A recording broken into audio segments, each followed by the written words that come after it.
What's up, guys? I'm BTC. The Overwatch League is back. Jeff Kaplan talks new game modes and comps and rebalancing Genji.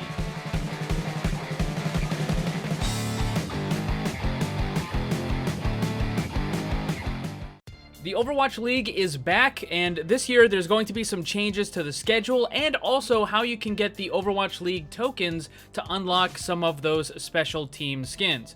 So the schedule last year was Wednesday, Thursday, Friday, and Saturday, but this year it's going to be Thursday, Friday, Saturday, and Sunday. There's 8 teams in 4 matches for each of those days, and that adds up to quite a lot of content. That's about 7 to 8 hours worth of live stream per day, and I know that a lot of you guys can't possibly watch all that, so I decided to create the Overwatch League Daily Recap series. I'm going to be airing it at 10 a.m. Central, and it's going to give a quick overview of all of the matches that happened in the previous day. It's going to give you all the scores and the highlights, and just bring you up to speed with anything you might have missed. So keep an eye out for those at 10 a.m. Central. Also, if you're watching the games live during the Overwatch League stream, you can now get more tokens than you could previous year. So what happened last year is you would get tokens if you were watching at the end of a match. But now it's going to be based on how much time you spend watching the stream. And it doesn't need to be all in one block. It kind of adds up and puts it together. So if you watch half an hour here and a half an hour there, then it all gets put together. And you end up getting 3 tokens per hour that you watch. Overall, this is going to be a pretty significant increase in the amount of tokens that you can get. But it does appear that they removed the bonus 100 tokens that people were getting randomly. So that doesn't seem to be a thing anymore. But overall, everyone should get more tokens. The Overwatch devs have been fairly quiet recently until just yesterday. Jeff Kaplan gave us a bunch of information about proposed changes to comps, metas, and just the way that the characters have been balanced. So the first thing is when he's talking about a new potential game mode that they ended up canceling, he said, "We actually tried a mode called 4-1-1 because it limited comps to 1 tank, 1 healer, and the rest DPS. It was not fun and we didn't enjoy it. The way the game is tuned, the importance is placed on the lone tank or lone support was too significant. Also, we've all evolved as players since 2016 and we're much better these days at melting the tank or melting the healer than we used to be. Once your lone tank or healer died, it felt like you were forced to completely regroup with no chance of pulling out a win. It was a good experiment for us to try and led to a lot of good discussion, but it wasn't fun." The 4-1-1 lineup does actually have some viability. It's been run in professional matches, but there is a tremendous amount of coordination. It's also a very high risk, high reward type of a comp. But if you see this sort of thing working on the competitive ladder, it's not necessarily that the 4-1-1 is strong, it's more that the enemy team just isn't coordinated enough to be able to shut you down. And then he continues and he talks about just how some of the other forced comp situations might be. And he says, "Well, speaking for myself here, I expected it to be 1 and 2 tanks and 1 to 2 supports with more variance. I also expected more hero switching. Naively, I didn't expect maining and one-tricking to be so dominant. We imagined a world where players would be okay with Torbjorn or defense, but not playing him on attack. The main one-tricking mindset led us to having to rework those characters to fit with how the game eventually evolved to be played. I guess what I'm trying to say is we hope that we would create more highly situational characters with the thought that players would switch in situations where those characters weren't as viable. We like the direction things evolved, and in hindsight, it seems obvious that they would evolve that way. It's not that one direction is good or bad. They're just different directions, and we adapted to what the player base was doing rather than fighting against their instincts." When I read this, I just almost couldn't believe it. I had to ask, what were you guys thinking? Because pretty much every other game that's ever been made, people have their favorites. And it's not just with games, I mean, it's with anything. People have their favorite chair that they sit at lunch, they have their favorite whatever, you know, all this sort of stuff. So when it comes to games, whether it's a fighting game, people use the same characters, or a racing game, they like to use the same vehicles, the same cars, sports game, they keep using the same team.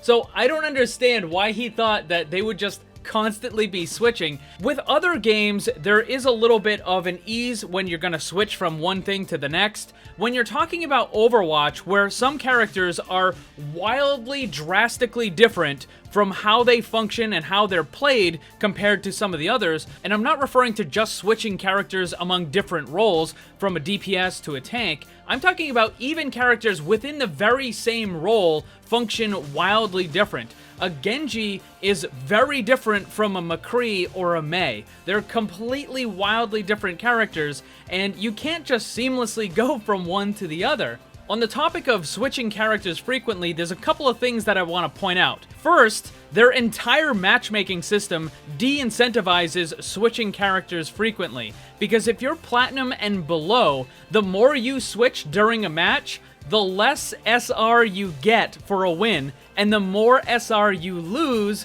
when you lose the match. Their very system that they have de-incentivizes wanting to switch. Like, don't switch that often because you're gonna not get as much SR. The other really big thing working against frequent switches is their ultimate system. In the current form, ultimates are extremely powerful. You can win fights or entire matches by a good use of an ultimate, and so players are going to be very reluctant to switch when they have 40% or more of an ult charge because they view it as just being wasted. It's always like, well, I almost have my ult, even if they have 40%, it's like, well, I'm halfway to my ult, maybe I should just get that first and then use it, and then I can switch, and then 2 or 3 minutes go by and they're still using that same character. Of course, if you increase the time it takes to get an ultimate, that would just exacerbate the problem, because then they're like, well, now I definitely can't switch because it took me all this time to get 50%, so now I have to stay on this. And some of the Overwatch devs have actually talked about this in the past. They want to make new hero ultimates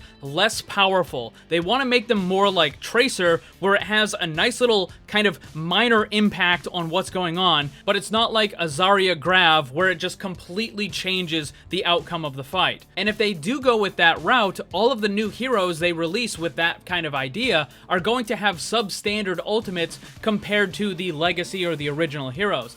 And it might be an unpopular opinion, but what might end up being required if they do that is they would have to do an across-the-board rebalancing of all ultimates in the game. And it would basically make it so that they're more frequent, but they would have a substantial decrease in their total power. The last thing that Jeff Kaplan talked about was Genji, and this is actually a very frequent question that I get for my very own Respawn series as well. And they basically asked, is Genji's pick rate a problem? Even though he's in the tank meta, he still has a very high pick rate, and he might be overpowered in this and that. And Jeff Kaplan just responded by saying, we don't currently perceive Genji to be a balance problem. And if you look at the pro scene, Genji is almost never used. Genji does have an unusually high pick rate for a DPS, even though we're in the GOATS comp and he's never used in GOATS comp. There's a couple of reasons for this. So the first is that he's a cyborg ninja, and that actually does play into it. The fact that people think he's a cool character, he has a really cool ultimate voice line, and he's just really awesome to use. I mean, that plays a big part of why people use certain characters. If a character is perceived to be kind of not cool and just dumb, then people don't use it. And if a character is perceived to be really awesome, then more people are going to use it. It's just the way it goes. There's a little bit of a popularity that goes along with it. But particularly for his pick rate in upper bracket, the reason why he's used so much there is because if the enemy team is not running GOATs, then you can run Ana Genji and you have Nanoblade, which just basically destroys the enemy lineup as long as they're not running GOATs comp. The higher skill players, particularly in solo queue, need to use characters that are going to be very effective when their team is not being as cooperative or coordinated as they should be. And if you have a good Ana and a good Genji, they can build their ults fast, you can Nanoblade, and it just destroys the enemy team. Now, is it very strong? Yes, but you're also using 2 ultimates at the same time. That's a lot of commitment. That's a lot of ultimate investment. So yeah, it kind of should be strong. But again, this whole thing kind of goes into what I was just saying about how ultimates are really strong and how you can just basically win an entire fight or possibly win an entire match with the good usage of 1 or 2 ultimates. So this might actually be something that Blizzard needs to look into, particularly if those new heroes do have the weaker ultimates, because you're going to have stuff like Genji and Zarya and Reinhardt who have these amazing ultimates, and the new heroes are just like, yeah, why bother using them, right?